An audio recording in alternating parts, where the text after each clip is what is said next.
Have you ever looked at a zombie in a movie or a hyper-realistic doll and felt a deep sense of unease? That strange, chilling sensation crawling up your spine is a well-documented phenomenon. It's not just you, it's a shared human experience with a fascinating scientific explanation. This feeling is known as the Uncanny Valley. It's a concept that describes our discomfort with things that look and act almost, but not quite, human. The closer an object gets to perfect human likeness without achieving it, the more we are repulsed by it. Imagine a graph where one axis represents human likeness and the other represents our emotional response. As an object, say a simple robot, becomes more human-like, our affinity for it increases. A cartoon character is cute, and a friendly industrial robot might even seem endearing. But then, as it gets closer to being indistinguishable from a human, our positive feelings suddenly plummet. This sharp drop is the Uncanny Valley. We fall into a pit of creepiness, unease, and even revulsion.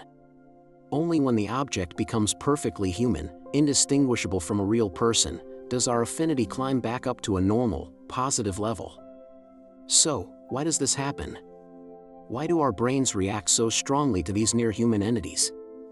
The answers lie deep within our evolutionary psychology, rooted in ancient survival instincts that have protected our species for millennia. One of the leading theories points to pathogen avoidance. Throughout human history, our survival has depended on recognizing signs of illness and death in others. A corpse, for instance, shares many physical characteristics with a living person but lacks the subtle cues of life, like breathing, slight movements, and responsive eyes. This mismatch triggers a powerful, instinctual alarm in our brains. The thing in front of us looks human, but something is profoundly wrong.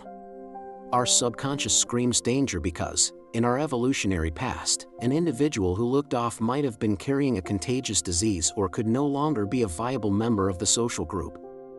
This ancient disease alarm could be what's being triggered by a realistic doll with glassy, unblinking eyes or an android with stiff, jerky movements. Their appearance mimics a human, but their lifelessness or unnatural motion pattern mimics the signs of sickness or death, setting off our internal warning systems. Another compelling explanation is related to our brain's predictive processing. Our minds are constantly making predictions about the world around us. When we see a face, our brain anticipates certain behaviors, a blink, a subtle shift in expression, the rhythm of breathing. We've spent our entire lives learning these intricate patterns of human interaction. When a hyper-realistic robot or avatar violates these predictions, it creates a significant cognitive dissonance. It looks like a person, so we expect it to act like a person.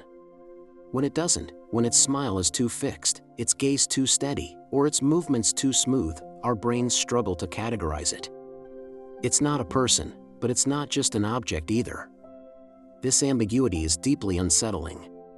Our predictive models fail, and the resulting error signal manifests as a feeling of creepiness. Our brains are essentially flagging a major categorical error, a glitch in our perception of reality, and that feeling is inherently disturbing. Think about how we process faces. Humans are experts at facial recognition. We have specialized neural pathways dedicated to identifying individuals and reading their emotions. A key part of this is observing micro-expressions, the tiny, involuntary muscle movements that betray true feelings. An android or a digital avatar might have a perfectly sculpted face, but it often lacks these subtle, dynamic cues. The mouth might smile, but the eyes remain vacant. The head might nod, but the surrounding facial muscles don't engage in the way a real person's would. This lack of authentic emotional signaling makes the entity feel deceptive or untrustworthy.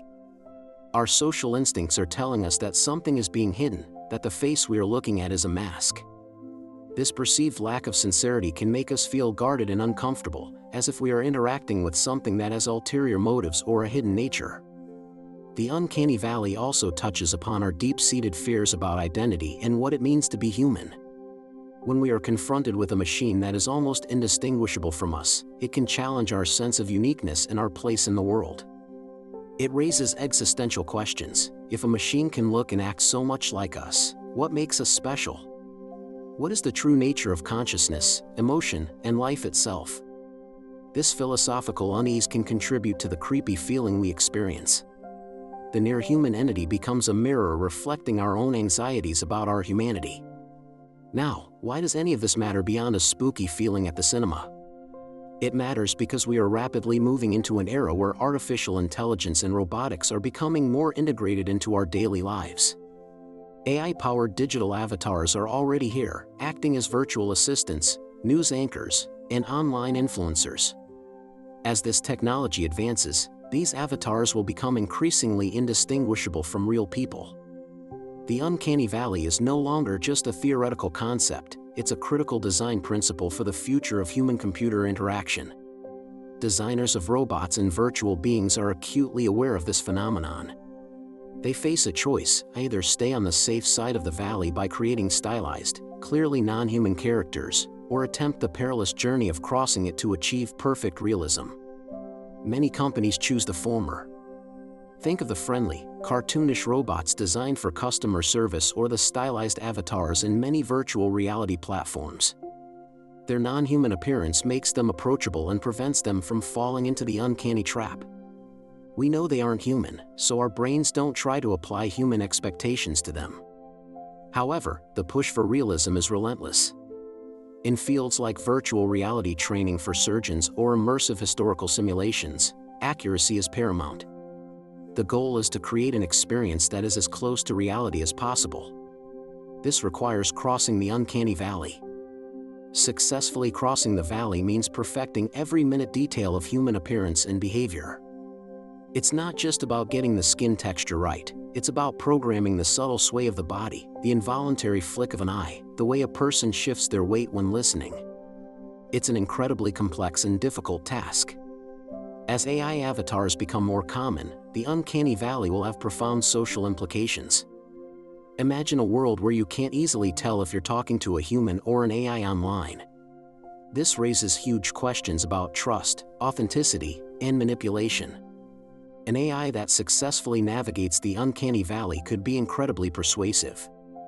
It could build rapport, mimic empathy, and influence our decisions without us ever knowing we're interacting with a machine. This is why understanding the psychological underpinnings of the uncanny valley is so crucial. It's a reminder that our gut feelings and instincts are powerful.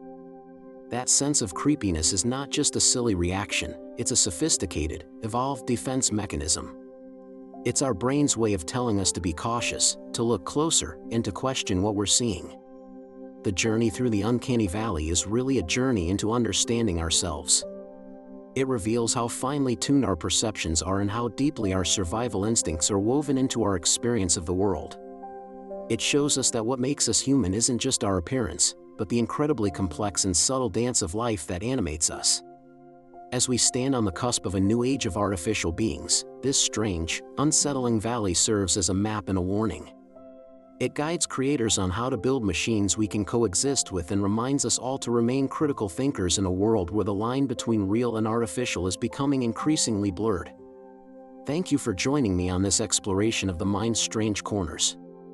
If you find these deep dives into psychology and the future of technology interesting, be sure to subscribe to Infinite Union for more.